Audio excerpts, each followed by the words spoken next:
Assalamualaikum warahmatullahi wabarakatuh. Innal hamdalillah nahmaduhu wa nasta'inuhu wa nastaghfiruh wa natubu ilaih wa na'udzu billahi min shururi anfusina wa min sayyiati a'malina may yahdihillahu fala mudilla lahu wa may yudlil fala hadiya lahu.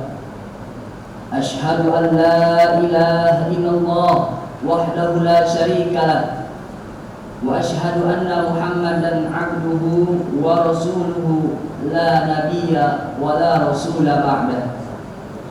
Amma ba'du, faqad qala Allah ta'ala fi kitabihil karim, a'udzu billahi minasy syaithanir rajim.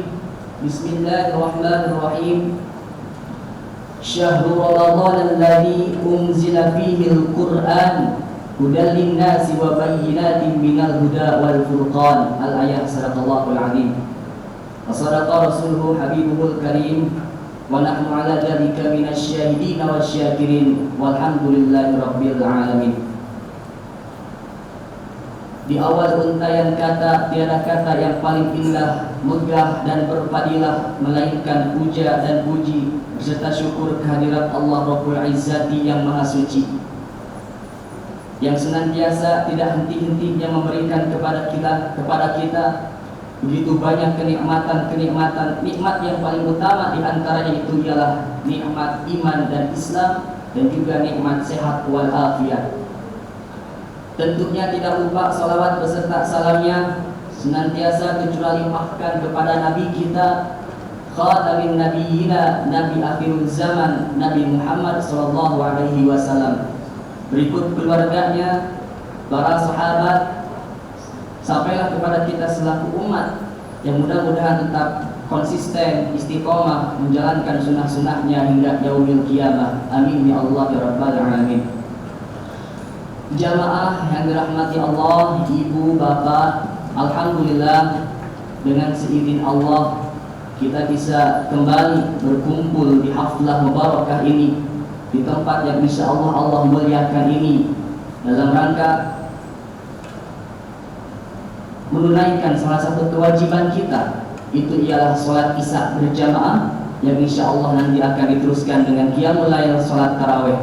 Mudah-mudahan segala bentuk amal ibadah kita, baik yang mahdoh ataupun yang ghair mahdoh, semuanya diterima di sisi Allah Subhanahu wa ta'ala. Amin ya Allah ya rabbal alamin. Ibu, bapak, jamaah hadirin yang dirahmati Allah, seringkali kita bersudut pandang bahwa ketika Allah Subhanahu wa ta'ala memberikan kebaikan kepada kita hanya melihat dari satu sisi sudut pandang saja, ialah daripada sisi sudut pandang materi saja. Bahkan terkadang kita mempunyai mindset bahwa Allah itu maha baik ketika kita punya harta yang banyak. Allah itu maha baik ketika kita mempunyai tanah yang luas. Akan tetapi kalau memang cuma sampai situ saja perspektif yang diberikan Allah kepada kita, tentunya itu masih kurang. Kenapa? Karena tidak sebagian orang akan mendapatkannya, tidak semua orang mendapatkannya. Berapa banyak orang, warga masyarakat di Kelapa Gading, di Jakarta, di Indonesia, bahkan di seluruh dunia yang mendapatkan kebaikan-kebaikan Allah berupa kebaikan materi, sehingga tolak ukur kebaikan materi tidaklah etis dijadikan suatu tolak ukur yang mutlak berupa qat'iyah yang diberikan Allah kepada kita. Mengapa demikian? Karena hakikatnya kebaikan yang diberikan Allah kepada kita itu tidak akan pernah berhenti, akan terus mengalir kepada kita selaku makhluknya, bahkan kepada seluruh makhluk yang ada di alam jagat raya ini. Oleh karena itu, mari kita telaah kembali, mari kita mentadabbur kembali kebaikan-kebaikan yang diberikan Allah kepada kita dalam aspek-aspek yang lain. Hadirin ma'asyiral muslimin, jamaah sholat tarawih yang dirahmati Allah, ketika saat kita mempunyai harta yang banyak, mempunyai misalkan tanah yang luas, bahkan usaha yang maju, tentunya itu merupakan kebaikan yang diberikan Allah kepada kita. Akan tetapi bukan cuma sampai itu saja, ada kebaikan-kebaikan yang non materi yang akan menjadi, bahkan mungkin itu yang akan menjadi esensi daripada kebaikan itu sendiri.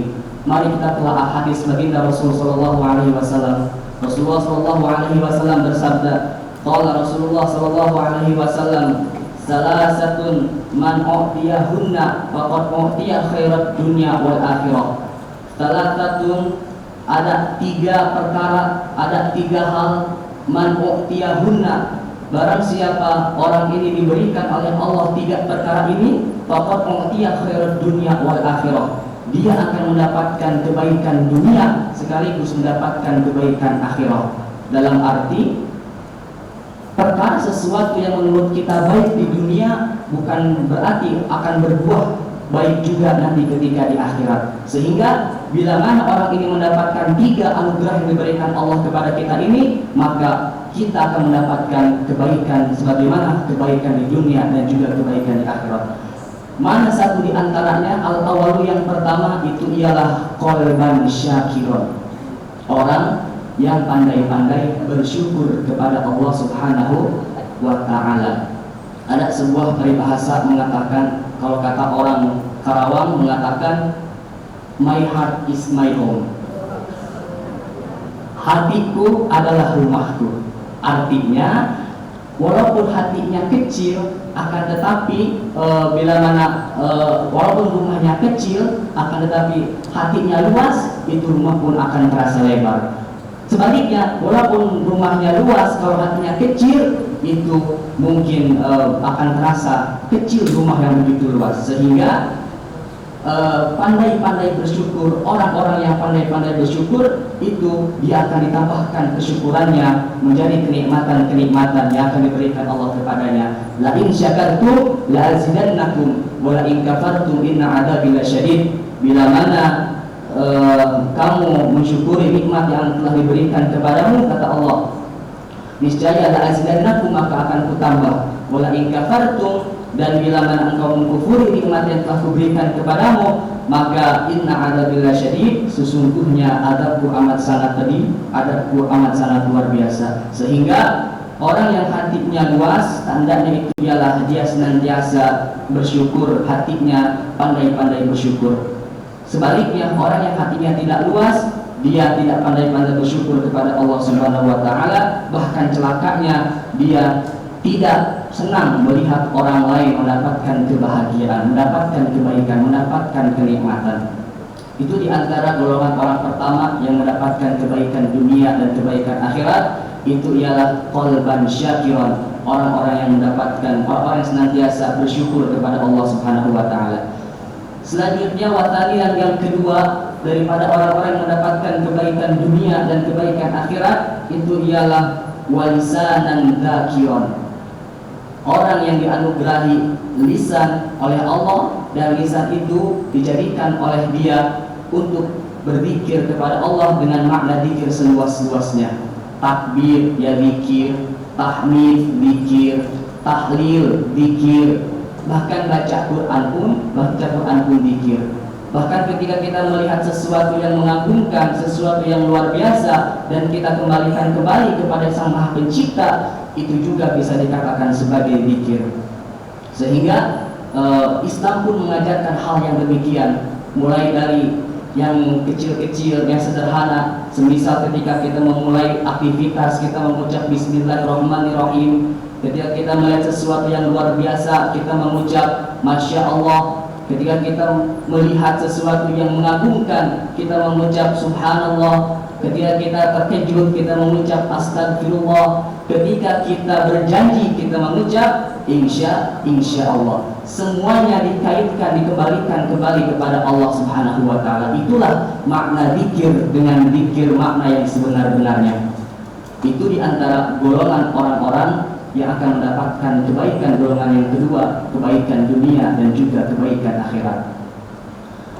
Wadzaliku, dan selanjutnya yang ketiga, di antara orang-orang yang akan mendapatkan kebaikan dunia dan kebaikan akhirat, itu ialah wabadanan 'alal bala'i sabira, yang mana Orang yang ketika badannya, fisiknya, jasmaninya tegar, tabah ketika mendapatkan cobaan, mendapatkan ujian daripada Allah Subhanahu wa taala. Dalam salah satu ayat Al-Qur'an dikatakan menjelaskan bahwa wa nabluukum bi khairi wa syarri. Allah akan uji hamba-hambanya itu dengan kebaikan dan juga dengan keburukan. Allah akan uji hamba-hambanya dengan yang enak-enak dan yang tidak enak. Jadi para hadirin sekalian, bukan hanya saja sakit itu ujian, sehat pun cobaan. Bukan hanya saja susah itu cobaan, senang pun itu ujian. Sehingga terkadang kita menganggap sesuatu cobaan yang dianugerahi, yang diberikan Allah kepada kita itu berupa yang tidak baik saja. Ketika sakit, ya Allah, mudah-mudahan aku mohon kepadamu agar dikuatkan cobaan ini ya Allah. Akan tetapi pas dia sehat, dia lupa kepada Allah Subhanahu wa taala. Ketika susah, ya Allah, mudahkanlah segala urusanku ya Allah, agar aku tabah menjalankan cobaan-cobaanmu. Tapi ketika senang, dia lupa kepada Allah Subhanahu wa taala. Sehingga hikmahnya yang dapat kita ambil bahwa banyak orang yang lulus ketika diuji dengan kepahitan, dengan kemiskinan, dengan kesusahan, akan tetapi jarang orang yang lulus ketika diuji dengan kebaikan-kebaikan. Dan ketika seseorang itu susah, ia menjadi hamba Allah, dan ketika seseorang tidak susah, ia lupa kepada Allah Subhanahu wa taala. Na'udzubillah min dzalik. Mudah-mudahan kita senantiasa tergolong golongan orang-orang yang selalu tabah ketika mendapatkan cobaan, baik itu cobaan kebaikan maupun cobaan yang berupa keburukan. Dan mudah-mudahan kita sekalian senantiasa menjadi golongan orang-orang yang mendapatkan kebaikan dunia dan kebaikan akhirat, sehingga seluruh amal ibadah kita itu pun menjadi diterima di sisi Allah Subhanahu wa taala. Mudah-mudahan kita menjadi golongan orang-orang yang pandai-pandai hatinya bersyukur, lalu kita menjadi golongan orang-orang yang senantiasa lisannya berzikir kepada Allah Subhanahu wa taala, dan yang terakhir, mudah-mudahan kita sekalian tergolong orang-orang yang tabah ketika mendapatkan cobaan, ujian, baik itu cobaan ujian berupa kebaikan dan juga berupa keburukan. Amin ya Allah ya Rabbal Alamin. Mungkin sekian utuh singkat yang dapat saya sampaikan.